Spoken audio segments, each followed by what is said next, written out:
All right. Thank you. Don't get too close to me. The August 5th meeting of 2025 of the Conservation Commission is being recorded, and we can all stand and salute the flag, please. Pledge allegiance to the flag of the United States of America and to the republic for which it stands, one nation, under God, indivisible, with liberty and justice for all. All right.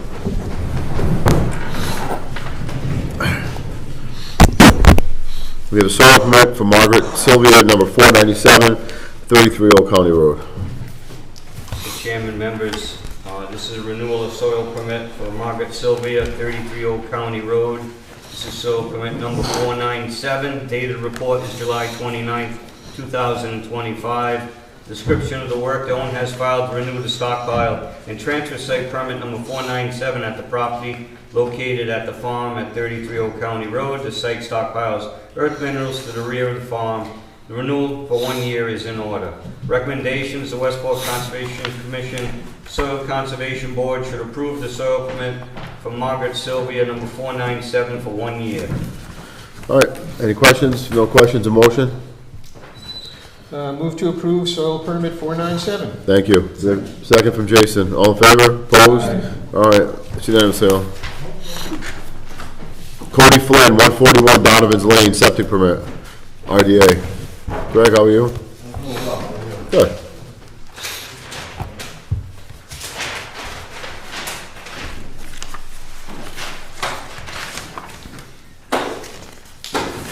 Yeah, the record, Greg Nicholas, South Coast Engineering, septic repairs, Cody Flynn. What we have here is the existing lot, 141 Donovan's Lane. Westport River is over here on the west side of the property. Existing structure, a cesspool here. What we're proposing is to remove the cesspool and install a pump chamber, which is within the 200-foot riparian zone. From there, the effluent will be pumped across the street to land that is owned by the Flynn family into a soil absorption system, which is here, shown here on the plan. So the resource areas that we are looking at is only, in this case, is the 200-foot riparian zone. We do have some grading here, and I'm also showing the water line around the back of the septic tank to prevent any runoff. I don't think there's going to be much excavation. It's not really going to take very long to do this, but nevertheless, we're showing that to secure the site while the conditions ongoing. So that's about it. Thank you. Mr. Chairman, members, this is Cody Flynn, 141 Donovan's Lane. This is a request for determination of applicability filed by South Coast Engineering with Greg Nicholas representing. Report date is July 30th, 2025. The site visit was also on July 30th, 2025. Description of the work: the owner has filed to install a septic tank and a pump chamber within the riverfront area. The system will be pumped further away from the river on a lot across from Donovan's Lane. The activity falls under the minor exemption for a septic repair in the riverfront area.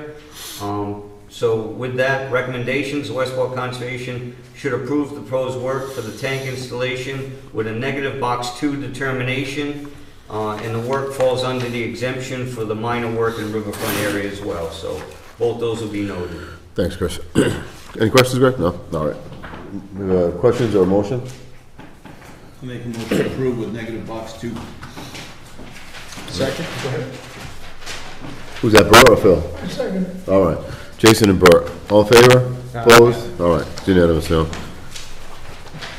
Next we have John Beezer, 1985 C Main Road. That's also a soil permit. I mean a septic permit. Okay, again, for the record, Greg Nicholas, South Coast Engineering. This one's a little bit different than the previous one. This piece of property, it's actually on Hillside Avenue, which is a road that comes and tees off of Main Road, despite the address of 1985C. And here we have the west branch of the Westport River. We have an existing structure. And what they did, they took an existing garage and expanded it out this way, and took what was formerly the garage and turned it into a living area. They did not add a bedroom. They did add a bathroom.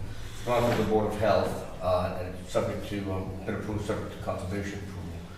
So you have an existing tank over here and a pump chamber. And I added the bathroom in this area. From this area heading east, I guess, this is all a slab. So you couldn't really do any plumbing inside the house. So they opted to put a stub out over here and then put a new tank in. The issues here that we have to address is primarily the velocity zone, which is shown right here. So the question was, do we put another tank in the velocity zone, is already one there, or do we keep it out of the velocity zone and sacrifice the setback distance to the well? This was a waiver that went to Board of Health, and was summarily approved, because the decision was that the putting a tank in a velocity zone is something that should be avoided at all costs. And over here, we can do this, check the well, and that will be fine. So what we have here, again, for the resource areas, we have a limit of the 200-foot riparian zone. We have a zone over here at elevation 14, and we have the velocity zone, which is shown right over here, which is elevation 17, which really doesn't affect what we're doing. We're out of it. So, again, flood zone and the riparian zone is two resource areas that we're addressing in this legal case. Just from there, the sewage flows by gravity to the tank, gravity back to the pump, and then the existing pump will be pumped up to the existing leaching field, which is way up here on the property. Thank you. Mr. Chairman, John Beezer, 1985 C Main Road. This again is a request for determination of applicability filed by South Coast Engineering with Greg Nicholas representing. The report date is July 29th, 2025, not 31. And the site visit was also on July 29th, 2025. As Greg mentioned, this is Board of Health approved, contingent on our acceptance. Detailed description of work, applicant has filed to replace a sewage line and septic tank on the property at 1985 C Main Road. The property borders the Westport River. The proposed work falls under the minor exemptions within the riverfront area for a septic system repair activities. The septic line was damaged and will need to be replaced with a new tank installed. The work is within 50 feet from the edge of the river and within the existing lawn area. Erosion controls will be installed around the work area as shown.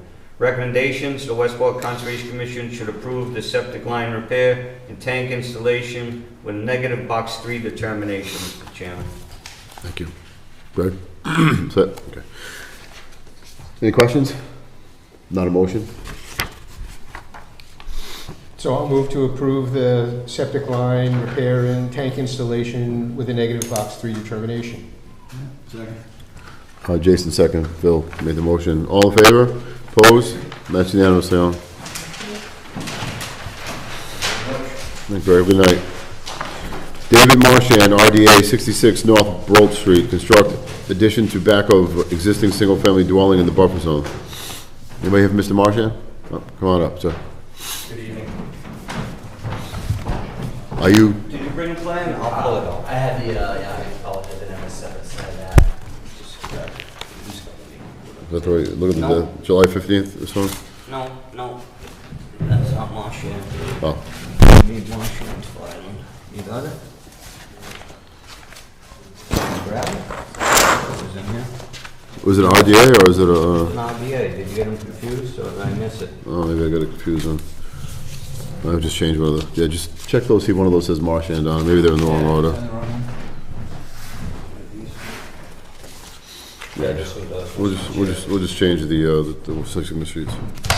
All right, Yeah. Thank you. You want that, you got that file? yeah. Just switching the section sheets. Just introduce yourself. Yeah, good evening, my name is Dave Marchand, I'm the owner of 66 North Wall Street. I currently have an existing 3-family home, and what I'm proposing is to build a 35 by 35 foot addition on the back. This will be a full basement here. In red is the outline basement layout, and the green is where the stairs will be. This does encroach on an existing 100-foot buffer zone, and at the furthest point, it encroaches 26 feet into the buffer zone, as I laid out on this drawing here. So I'm coming to the board asking if for a determinant of applicability for that encroachment. Thank you. Mr. Chairman, as mentioned, David Marchand, 66 North Broad Street. This is a request for determination of applicability filed by Mr. Martian himself. Report date is July 29th, 2025. Site visit was also on July 29th, 2025. Description of work, the owner has filed a request for determination of applicability to propose an addition to the rear of his existing home. The work would fall just outside the buffer zone to a bordering vegetated wetland. The addition will be 85 feet from the wetland edge, so it just falls within that area as he mentioned. All activity is within the existing lawn area and previously permitted. House construction, erosion control shall be installed along the rear to protect the resource area that is further beyond. So basically, again, this is a project within the existing lawn to expand the home just within that buffer zone area. Recommendations, the Westport Conservation Commission should approve the proposed addition in the buffer zone with a negative box 3 determination. All right. How's the limited work look now? Is it the wetland's been left alone, no problems? Yes, he's put plenty of separation between him, and the limit of his lawn area is already expressed to not be anywhere near that wetland area, so All right. it's fully protected. Any questions? I would just, is there any way to maybe use some of the boulders that you'll invariably dig up to mark the limit of work? Just so we don't have, an addition, and then, and you reclaim your 85 feet by, moving further into the Sure. buffer zone. You can work that out with them, Chris, right? Yep. All right. Any other questions or comments? No, you should make the motion. Yeah. Make a motion. So I'll make a motion to approve with the addition of the stones being used Some to kind of mark the barrier. limit of work. Fair enough? Thank you all Yes. so much. Do we have a second? From Bert? All right. All in favor? Opposed? All right, that's unanimous. Thank you. Thank you very much. Need the signature sheet now. What the hell is this thing?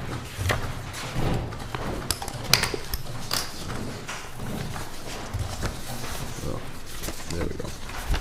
You in order, Mr. Chair? I had put the signature in the bottom by mistake. Jason messed it up, you know what I'm saying? It's tough dealing with this guy. All right, Jonathan Buckman, ANRAD, 0 Pine Hill Road, to determine if resource areas depicted on plan are accurate. We do have a file number, Mr. Chairman. What is The it? file number, let's see, 2808.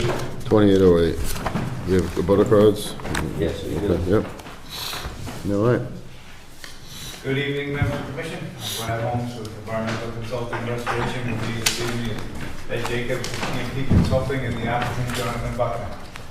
We filed an ANRAD application to confirm with the commission the wetland resource area is located here, this property located off Pine Hill Road. It's a large piece of land, approximately 14.3 acres. What we have on site, we have multiple resource areas on site. If you come into the property from Pine Hill Road, you come into a bordering vegetated wetland system, which is here in green. There's a section of an intermittent stream that we've delineated. There are more of the intermittent stream within the bordering vegetated wetland, which we haven't mapped for the purpose of this ANRAD. And that was a comment we were able to coordinate with Chris on, is that we should indicate that the stream does extend in either direction, so we made that note on the plan. So you have a bordering vegetated wetland system, you have a perennial stream that comes in off the east branch of the Westport River over here. It's a mapped perennial stream that comes in here. We've delineated the mean annual high water here, and then you come back into a bordering vegetated wetland. And if we didn't have enough resource areas, we have land subject to coastal storm flowage, the FEMA flood zone here and here. So what we've asked the commission to do is to confirm the location of the bordering vegetated wetland as we've delineated in the inland bank of this intermittent stream and the inland bank of this perennial stream.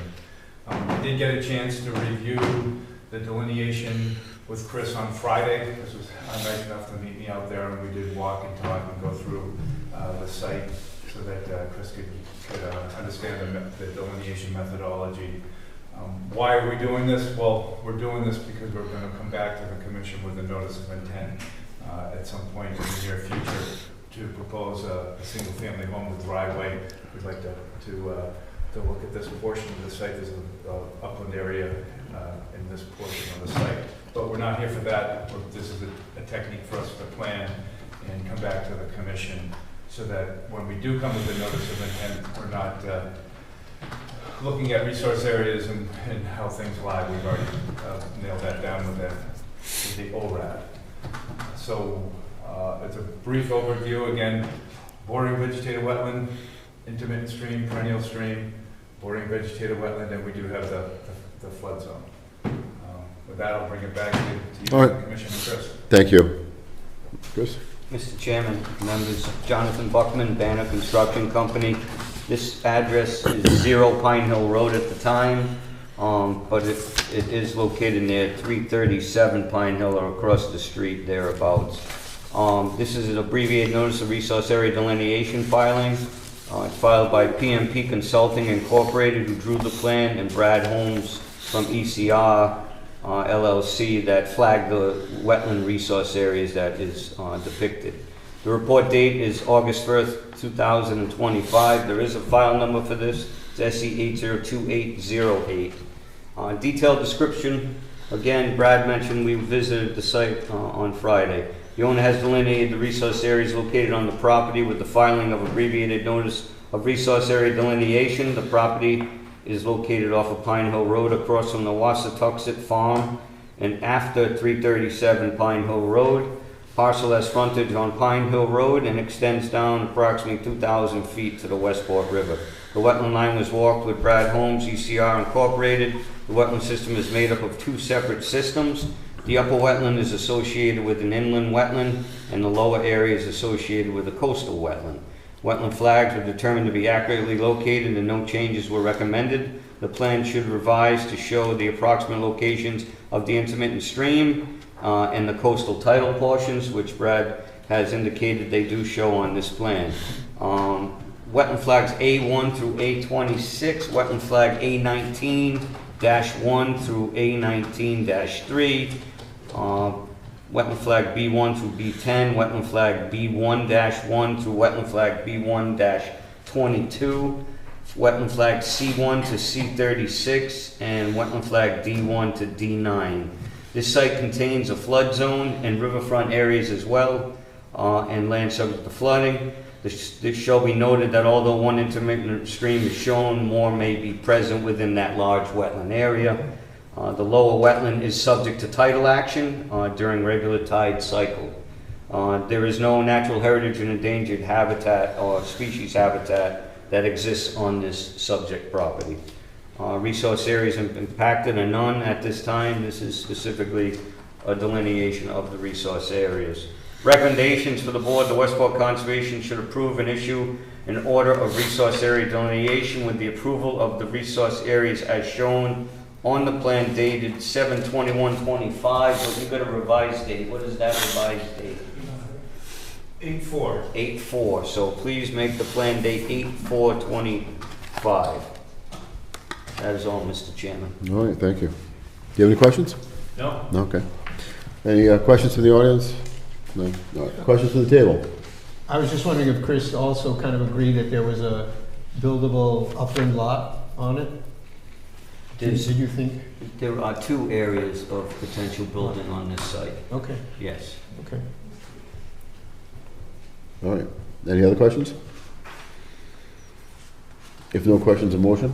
I'll make a motion to approve, as shown with the plans dated 8/4/25. All right, do you have a second? That was Bert, Jason and Bert.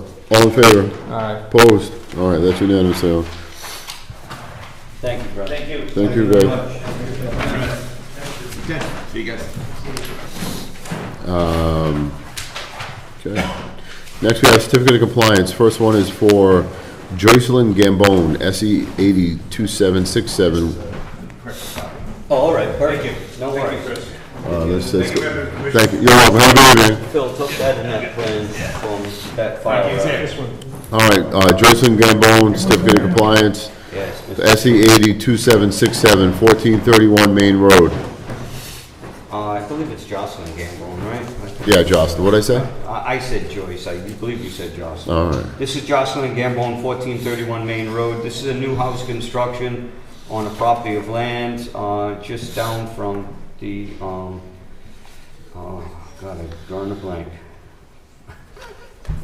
Gell's Way, that's it, Gell's Way roadway. Report date is July 30th, 2025. The file number for this project was SE 802767. Detailed description, the owner has filed to obtain a certificate of compliance for the well and grading completed in the buffer zone for the new single-family house. The area is stabilized and seeded with 75% growth established. The site again is stable and the project has met the order conditions issued for the single-family home. This project impact is with just to the buffer zone. Recommendations, the Westport Conservation should approve a full release of the order of conditions and issue a certificate of compliance for SE 802767 for 1431 Main Road, Jocelyn Gambone. all right. Any questions? No questions, a motion? Move to issue the certificate of compliance for 1431 Main Road. Okay, we have a second. Second. Second from Jason, okay, so it's Phil and Jason, all in favor? Aye. Opposed? Okay, that's unanimous, Leon. Okay, we have certificate of compliance for Chris Souza, SE 801779, Lot 18, Kyle Jacob Road.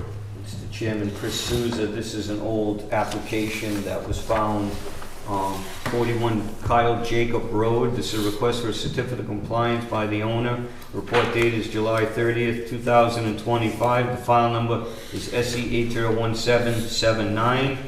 Again, the owner has filed to request a certificate of compliance for an order of conditions that was filed when his home was constructed in 2010.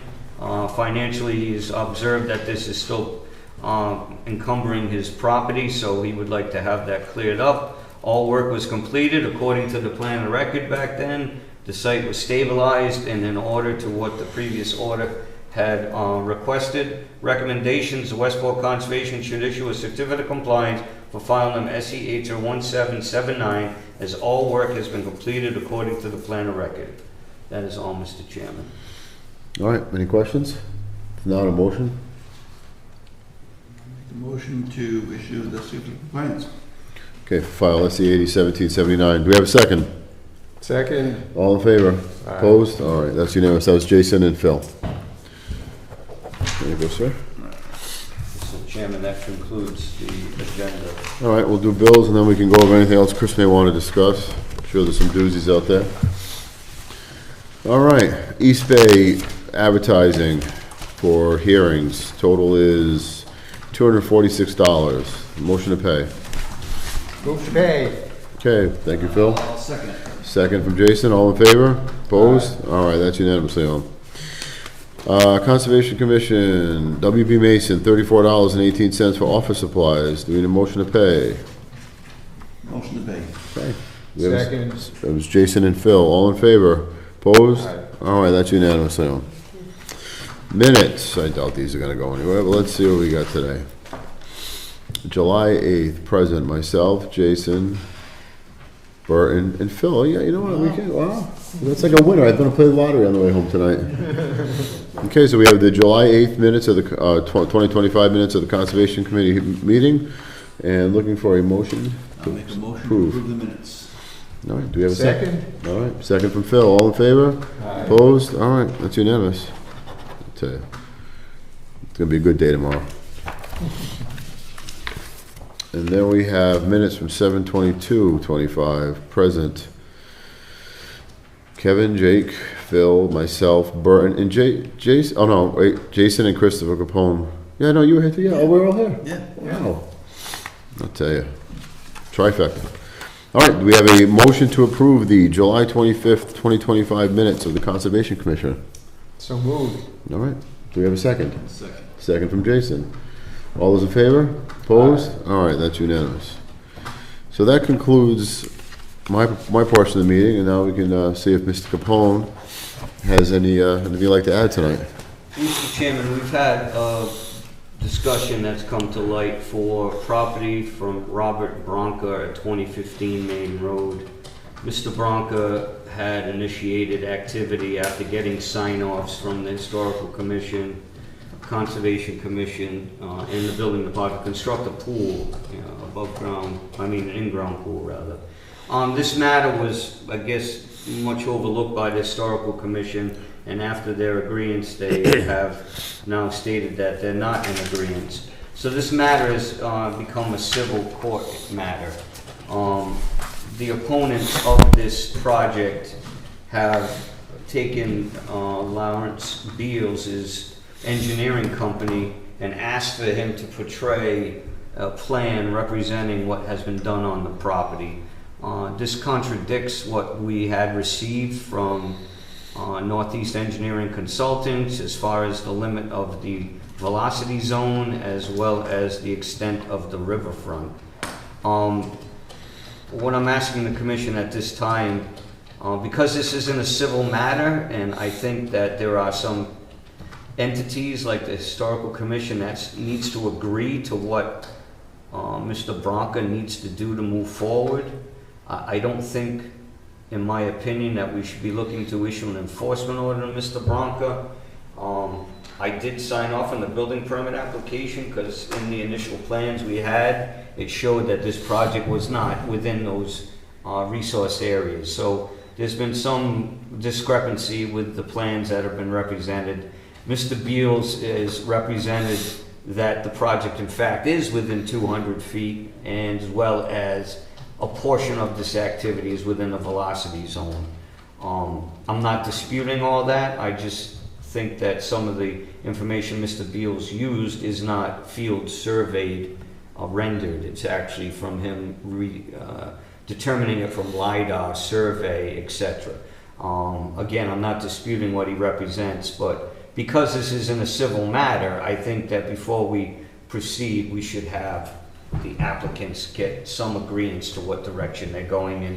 Mr. Bronca could rip the structure out if it's not allowed by the Historical Commission. He could move it. So there are other avenues that may need to be taken. So at this present time, I'm asking the commission to make a motion that based on the legal matter that is at hand, we will not take any action until such time that a final decision is rendered in what manner Mr. Bronca is going to proceed to correct this activity and violations on the site.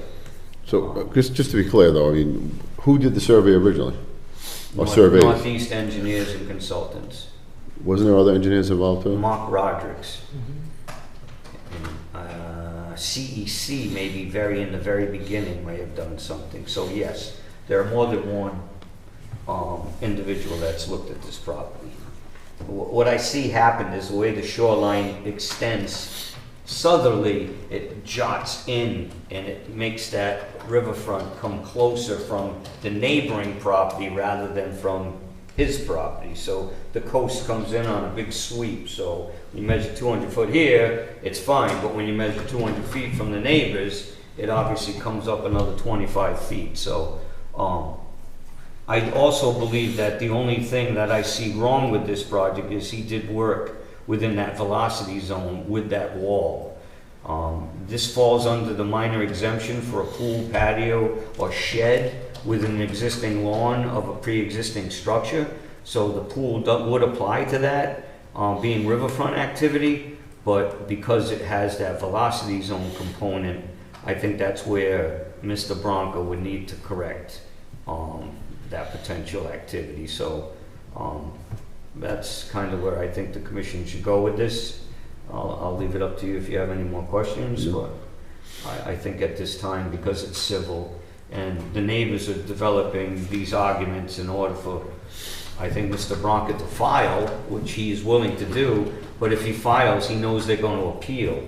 So he doesn't want to file something that they aren't in agreement with, because it's just going to be a dog chasing his tail. So that's where I think the commission shouldn't necessarily step in right at this particular time. All right, questions, comments? So, what was the driver behind the request for an enforcement order? Was that coming from the neighbors, or? They didn't ask for this. They're just sending me plans contradicting what we have on record. And they have not asked for an enforcement action, but I'm hinting that's what they would like to see happen, so that we intervene and, you know, the gentleman has to come clean and file, which, again, he is willing to do, he just needs a direction. He still would like to maintain the pool. If he's got to move it, then those things may be something. In the meantime, because both parties are fighting back and forth, again, I didn't think it was the best time to take that action. So who sent the plans to you? Lawrence Beals from Beals and Thomas. He's been hired by the opponents, who are represented by other individuals. I'm not sure who all the opponents are against the project, but, and the Historical Commission as well. I think they're a party to the appeal. Because So- they initially made a decision in favor and then reneged because of the visual aspect of the wall from the river, not from the roadway. Did he go and actually survey, you said? No, this gentleman has only done it from aerial interpretation based on LiDAR survey. Okay. Yeah. So there are a lot of interesting kind of legal questions about it. I mean, just my one comment on the historical piece of it is, it's my understanding, just reading, you know, the shorelines back when, was that he got verbal information from the building inspector, which arguably led him to believe that historical commission approval was not required. And then that became an issue when it was clear that it in fact was required. And so I think that, this is just my recollection, so I think that the reason that then the historical commission intervened was because they were not really notified, as would have been the practice, and all this happened. Correct. You are correct in that interpretation. So, you know, and I've never, I mean, I'm not familiar with a situation where what the property owner did was, construct something that was consistent with the plan that we approved, and then later on we find out that the plan was inaccurate. Because in the normal course, if someone disagreed with it, they would have appealed the order. Correct. So it's kind of, that's a question. But now, from what Chris is saying, it seems to be that he's acknowledging the inaccuracy. I don't think he acknowledged it, did he? I don't know if he's acknowledging the accuracy, but the opponents say he has not rebutted their. Right, Okay, so, and but I that don't know plan if he hasn't, has. it's only right, gotten to my desk so far, but I Right, believe right. Mr. Bronca Right, may have seen this. right, yeah. So, I mean, so just in terms of what we should do, I'm not sure what we should do. I mean, I think we can request him to respond to the plan and, to say whether or not he agrees with it or doesn't agree with it. But if he remains silent on it, I'm not sure what the scope of our authority is if he constructed it consistent with our plan. So then I think we would need to get advice either from DEP, because they would be the ones who would be receiving the appeal, because it was an order of conditions, whether or not, or get town council to weigh in if we wanted to do that, just about procedurally how we should proceed, or we should just wait, as Chris said, to see what the civil litigation turns out, because if the historical commission was successful and he actually had to demolish a lot of part of what he constructed, then what we would be doing would be kind of, I don't know what the right phrase is. You know what I mean? Counterproductive? Yeah, exactly. It would be like, okay, you need to adjust this a few feet, and then we go through all that, and then it turns out, I guess we have to tear the whole thing down. So you know, right, exactly. But we could find out what our authority is here, because Well, the thing is, we don't, I mean, the only thing is, we don't know what, we have a plan that was done by an aerial survey. Yeah. From them. We don't know, we have 3 other engineering firms that have done ground surveys who say one thing, and then this gentleman says another thing. He may be right, because he may be looking from the adjacent property, but he may be wrong. But the question is, if you act on what he says, and he's wrong, then now we're getting in the middle, stopping someone from moving forward or having someone tear something down that isn't correct. So yeah. I personally, I would like to see them get this straightened out with the Historic Commission and see what's gonna be the final Yeah. piece there. Yeah. And then come back and say, okay, let's everybody get together and get the plan right. I would only like to add, so excuse me, Mr. Chairman, through the That's fine. chair. Mr. Bronca has filed for everything that he has done on the property. He's filed for a dock, he's filed for activity down along the river to build a patio. He filed for a septic system installation, which is even closer to the river than the actual structure itself. So in my assumption, when I saw all that activity, I felt the pool was further away than any aspect that he's done to date. Right. And unbeknownst to me, there was some possible errors. So I do think, because of the litigation, we should just let this play out and let Mr. Beals know and the opponents that at this time, we would like this to be worked out between the courts. And when that decision is made, we would notify Mr. Bronca that he has to correct whatever is decided, or come forward with a proposal to lessen the impact of the wall. They talked about a knee wall to try to hide 4 feet and then build the landscape feature on that knee wall. So there are some things being proposed that have not been necessarily agreed to. So Yeah. if someone would make a motion along those lines, it would be helpful. Yeah, I agree with you, Phil. I think You it's know, tough the to, opponents are asking to meet with me, and I don't think I should be meeting with them at this time, because I think that they're bringing something forward that hasn't really been further discussed within the civil case. So, and I didn't want us to issue an enforcement order in the middle of it all when we ourselves actually signed the building permit thinking that it was acceptable under those. and it may be, it may not be. Correct. We don't know. I mean, Yeah. it seems like it would make a lot more sense for them to hash out the civil side of it, and the applicant probably shouldn't agree to something that isn't permittable, Correct. right? So whatever they agree upon, they should make sure is permittable, and then. Now, the then they come back to engineer, us. So, right, yeah. the engineer of record feels that the activity in a flood zone can be signed off by FEMA by sending them an amendment, because it's an accessory use to a dwelling and not a dwelling. So FEMA may physically allow that structure to remain. So they felt that they could obtain approvals through FEMA, that even though it's a V zone, that it would not be causing any subsequent adverse effect. In addition, there's no immediate dwelling that would be potentially impacted by that slight activity.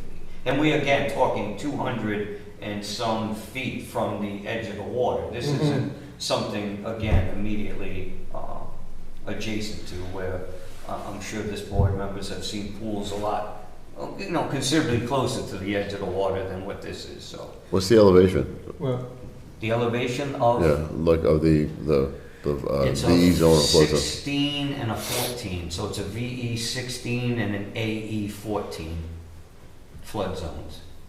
Phil, what were you gonna say? nothing, well, I mean, I think that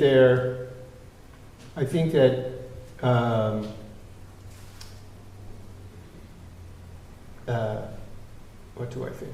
I think that what's going on civilly relates to the authority of the Historical Commission. And I think that is what is being raised was errors or alleged errors in, the plan that we approved, and now there's a request to take action against it. And I guess my feeling is I don't think it would disturb the civil piece if we just looked at what authority we would have to take action in this circumstance, which I feel I don't know. So I think just educating ourselves about what we could do is one thing, and then whether or not we would actually, assuming we had authority, act on it is separate, because it doesn't make sense because of what's going on in the litigation for us to act on it, but I don't think there's harm in us determining what the scope of our authority is. Like, could we issue an enforcement order for someone who is in compliance with a plan? Even if it turns out after the fact that the plan was seems like not intentionally inaccurate, but just used a different methodology than someone else. No, I don't have any problem looking into it, but So that's what I would, but I don't I know if just- we need a motion to do that, but no, I but would, we gotta push that, but I just, the only thing is, I think until we really know what they work out with, between the historic, the neighbors, or whoever's involved in this, what the final project is gonna look like. right. Because, you know, first of all, you don't know if this gentleman is right. So, Right. I don't even like mentioning names on TV, because, you know, once you're accused of something, I mean, you know, the front page of the newspaper, you might as well be guilty forever. But nonetheless, I mean, I don't think that, you know, if acting upon it's not good, but looking into it, that's fine. Because it's gonna happen in the future too, right? We may get a plan that's bad in the future, so it's good to know Right. what our authority is. Right. But Yeah, until yeah, they figure out what the final yeah, I mean, plan, wall, whatever that thing is Right, gonna look right, like, right. then I don't think there should be action taken. Yeah. And at that point, I think they're gonna have to, somehow the other engineer is gonna civilly, or they're gonna have to get him on, he'd have to do like a real survey, right. not off an air. Yeah, no, survey. right, that might, yeah. I mean, so just in terms of, because I'm putting myself kind of in Chris's shoes in the sense that if you actually had that meeting with the, you know, with the neighbors, with the opponents, and they said, what are you gonna do? And my response would be, I don't know what I can do. And that, you know, so that would be, so I'm not gonna answer until I actually figure out what I Yeah. can do, because. Chris you can know, look into that. because this is it's a novel question, because it's not as if we know that the engineer falsified, you know, the information. He just used a technique which is not consistent with the. Yeah, with the and again, we rely on the professional engineer. Yeah, yeah, I He is, mean, in my yeah. opinion, liable for what is rendered Right, on the right, plan. right. But again, just so everybody, we don't know that it's, Is there gonna be a ruling on what the inaccuracies in the plan are? Is there gonna be a more accurate plan?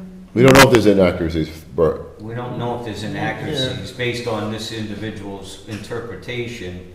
It's not field surveyed, so. I think that would have to be part of this litigation process. So I don't think that's going to be necessarily litigated. It's going to be litigated if the Historical Commission has authority to render a decision against, because of it being visibly from the Westport River. I think that's what Yes. is finally coming Yeah. out of it. That's what it is, right? And, 'Cause you always just- and they're waiting to make that decision by way of the court process. But this plan has come about in a way to show that, wait a minute, Mr. Bronca, look what he's done. He's totally negligent in what he's represented. Never mind the fact that the plan's inaccurate. He has, you know, again, Right, because, I mean, because you could arguably, you know, make the case, this may not be the situation, which is, you know, there's harm that occurs when something is constructed in the V zone that is not, you know, that we weren't aware of. And so, you know, maybe that is a basis, you know, to go back in. It's not just simply, oh, you know, you didn't define the riverfront area correctly, you know, you're a few feet over. It could be, you know, this could have collateral damage to neighbors if, you know, you had an incident in which someone had a wall that was in a V zone, and I don't know, you know, so, but that's what I think we need to find out, but, you know. Okay. That's, I think that would be helpful to me, and until then, I think we can reserve not intervening in the, you know, in the other case, because we would know what would we really be asking for. Right. Even if we That's find- my sense of it. No, I agree with you. Even if we find out we do have the authority to intervene, I Yeah. think Yeah. you need a lot better information than an aerial survey. Yeah, I mean, so, can we require him to resurvey or, I don't even, you know, how that would, Yeah. you know, But for now, we'll play let, out, you know, we'll let Chris but, ask the state what we should do, what we could do in a case like this. yeah. Well, and also FEMA has an opinion on this that could also help guide us Yeah. and them. I So mean, we'll have more information to work Yeah, with. and yeah, exactly. And if you have a 20-foot wall of water come that part of the point, there's not gonna be much point left. There's gonna be a lot of damage. I won't be eating oysters, Yeah, Houses gone. yeah. I won't be eating oysters Yeah. on Sunday, I Yeah. can tell you that. No. You know, is it like, it's a mistake, but it's like a negligible mistake, or it's a mistake that, you know, Could have threatens impact. public health, safety, and the environment, and then you're kind of in a different situation, and Right. I don't think we're saying that there was malfeasance or something that it was done this way. It's just that, you know, like, we didn't realize that the emergency doors wouldn't open, you know, the way you said they would, and so now we can't have people in there, and even though we approved it, you need to redo your emergency doors, because otherwise Right. people get trapped in the building, and, okay, that's different than, you know, you didn't paint it the right color. Is that a case that you've heard of before, Phil? You told No, me? I'm just No. BSing. I thought I was talking about that down in Miami there, that was a I'm bit. just BSing. I mean, I don't want us to do nothing if it's really a serious problem that we have the authority to address. That's my. So what is, so right now, the original plan was just about 200 feet away from the river, right? And with Mr. Beal, is it? Mr. Beal's plan, how far away is it from the river at that point? I'd say it's 175 to 180.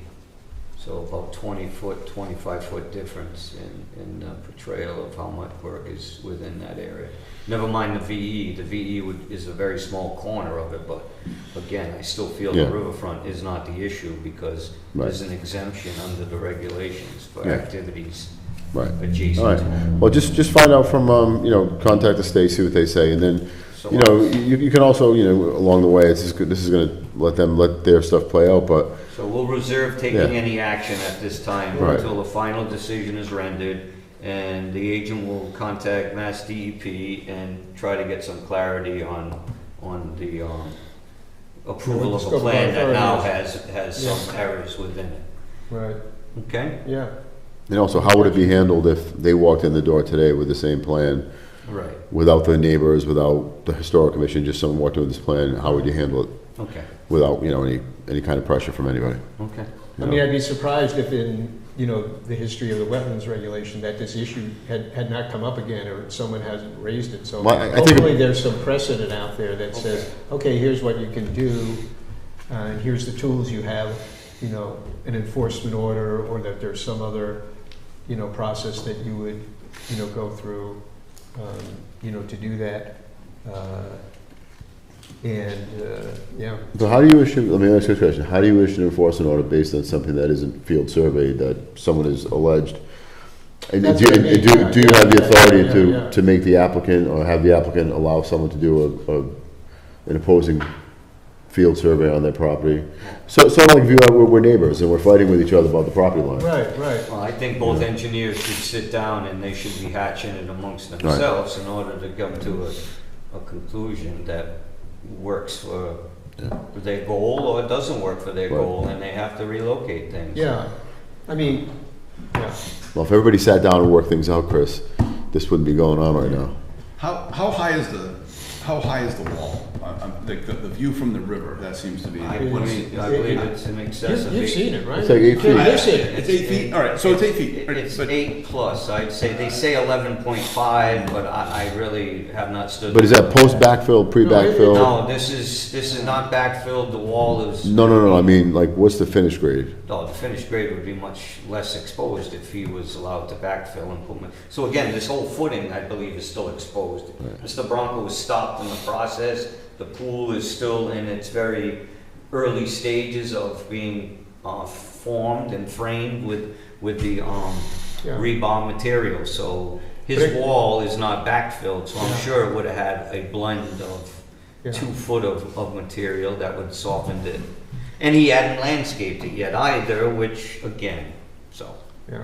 You can But it do kind that. of looks like it's like if you had like a stone revetment that occupied a large part of the property, but instead of having it on the edge of it just moves back, so it's a big stone wall. I Yeah. mean, it sticks out quite, you know, you don't see that kind of stuff. But the on finished historic- plan is also supposed to be stone on it, and it, so, Yes, he was gonna put veneer, Yeah, a product on it to get rid of the concrete. With some plantings, and you can hide Yeah. a lot of that with Yeah, plantings yeah. and. it Well, can- yeah. Well, I mean, that's, it was- that's. that's not our I purview think there anyway. was. No, but I'm saying, Yeah, no. I would probably suggest plantings before I started suing my neighbor. Like, it just seems like the ways around some of this stuff. Yes. I think there was a practical, from the owner's point of view, rationale as to why he did it this way. Is necessary for his access to something rather than going downstairs, going into a pool, that he wanted something that was, he could access. But in any event, that's for the historical commission to deal with. I think that we're in more, So Chris, is you gonna look into our, not opportunities, our options? And no, we're not gonna take action right now until, I think you really can't, you don't wanna take action until you know what the final product's gonna look like. right. So maybe when the historic commission does their thing, or the lawsuit goes through, whatever happens, I don't even know where they stand with that, but when Yeah. that gets finished, then we'll know. Yeah, I mean, if the people who are raising this and obviously have legal counsel, want to submit a memo to us as to what they think our authority is under these circumstances based on the wetlands regulations in cases, there's no harm for that either, Mhm. All right, thank you. So that would be another thing you could. I just don't wanna be enjoining the lawsuit for going after somebody who's not No, done I anything agree. wrong. No, and I think it'd be it's not, right. Yeah, I totally agree with that. I mean, ultimately, whoever stamped the plan, if it's not Yeah. correct, Yeah, from a liability standpoint, the professional engineer is the one who holds the Is- bag on this. Again, in my opinion, is who is rendering that final decision. It's up to yeah. him. Well, this is just to educate ourselves, and then when we find out, we could decide Yeah, if yeah. it makes sense. Otherwise, Yeah. Yep. tilting in windmills would not be a good use of our agent's limited time. Perfect, thank you. I thought That's you- all I have. I thought even the windmills at the little golf club, you gotta get That we're not the- building anymore in the ocean, those windmills. Well, the whales are happy. I have no more. Nothing else? Okay. Motion to adjourn? I move we adjourn. Thank you. Do we have a second? Say, All in favor? aye. Opposed? That's unanimous. Thank you. Valerie, we're all set. Thank you.